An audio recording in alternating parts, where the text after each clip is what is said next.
Mais Jean-Luc, justement, je pense que ce sera intéressant aussi d'avoir ton point de vue. Sur la première question concernant la paysannerie, ça fait apparaître deux problèmes. Le premier, celui que je soulignais au départ, c'est que nos forces dans le monde sont atomisées. Il y a évidemment des organisations syndicales qui tentent d'unifier les combats, ou en tout cas de les faire connaître, mais on est en dessous de la main, il faut bien dire ce qui est. Vous évoquez la grande grève des paysans indiens, mais il y en a d'autres de cette nature. Je pourrais prendre... Là, on parle des paysans, ne vous inquiétez pas, je reviens dans une seconde. Mais regardez par exemple comment, alors qu'on nous bassine du matin au soir avec Cuba, qui n'a rien fait à personne, et Venezuela, ils sont muets comme des carpes sur la Colombie, où toutes les semaines, on nous tue 4, 5, 6 camarades. Et ce sont les jeunes, parce que c'est une politique ciblée pour détruire la relève militante en Colombie. On assassine des journalistes, on assassine des syndicalistes, rien, pas un mot. Et nous, on est faibles, on n'est pas à la hauteur. Parce que si nous étions capables de monter une campagne internationale un peu coordonnée, je pense que ça retiendrait les bras des assassins. Comme on l'a fait, par exemple, pour notre copain, là, que tu as vu, Raoul, on était ensemble, un des gouverneurs du seul État de gauche fédéral de Colombie. Bon, le mec, il est sorti avec sa femme et son gosse, tout petit, parce que les types le menaçaient de mort.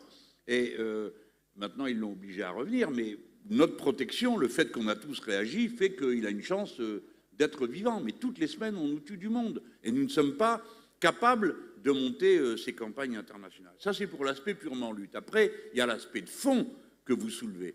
Et c'est une situation qui est extrêmement importante à traiter d'une manière concrète et méthodique que celle de la paysannerie. Dans notre pays, il y a moins d'étudiants que de paysans. La concentration s'est faite à un point jamais vu. Et dans une situation de surexploitation et d'auto-exploitation telle qu'il se suicide un paysan tous les 2 jours en France. Et il se suicide parce que la vie ne vaut plus la peine d'être vécue. Les raisons du suicide sont toujours fort complexes, tout le monde le sait.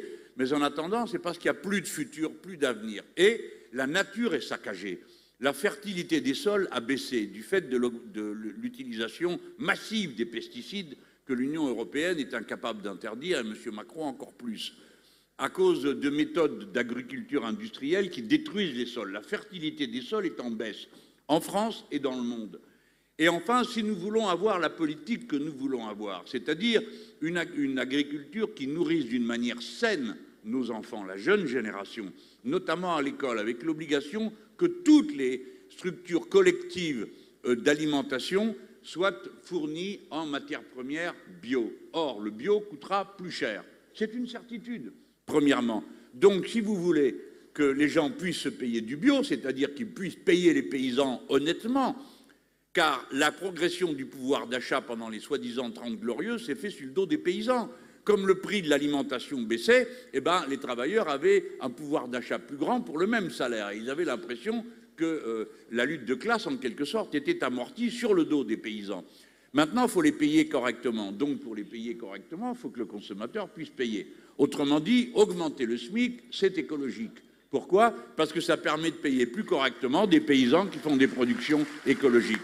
On ne peut pas séparer l'écologie de la question sociale. On ne le peut pas. Alors, voilà, je terminerai à propos de ce sujet sur un exemple tout bête. Comme on a dit, écoutez, agriculture paysanne, on dit comme ça, hein, voilà, et un copain me dit qui est maire, moi j'aime bien aller discuter avec les copains sur comment on fait concrètement. Et le copain, il me dit, écoute, c'est bien, je suis d'accord avec toi, c'est génial, mais bon, il y a un problème, nous, il n'y a pas une carotte ici à moins de 200 km. Personne n'en plante. Donc, la réorganisation de l'agriculture concrète, réelle, où on plante quoi? Alors, ou du maïs avec la flotte qu'on sort de terre pour sortir ce maïs, pour être sur le marché mondial, pour aller alimenter des élevages intensifs, ou bien l'agriculture vivrière. C'est un choix, très bien. Et après, qui c'est qui le fait, les gars? Les filles, là? Qui c'est qui va le faire? C'est vous, là?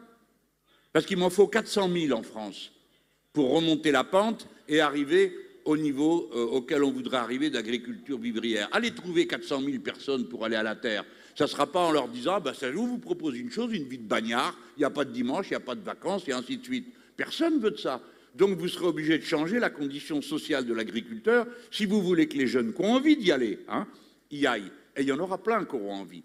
Donc c'est pour vous dire, la question de la réforme agraire, c'est plus une question qui est réservée aux pays du tiers-monde où les terratenientes avaient tout. C'est une question qui se pose maintenant dans les pays avancés pour des raisons écologiques et sociales.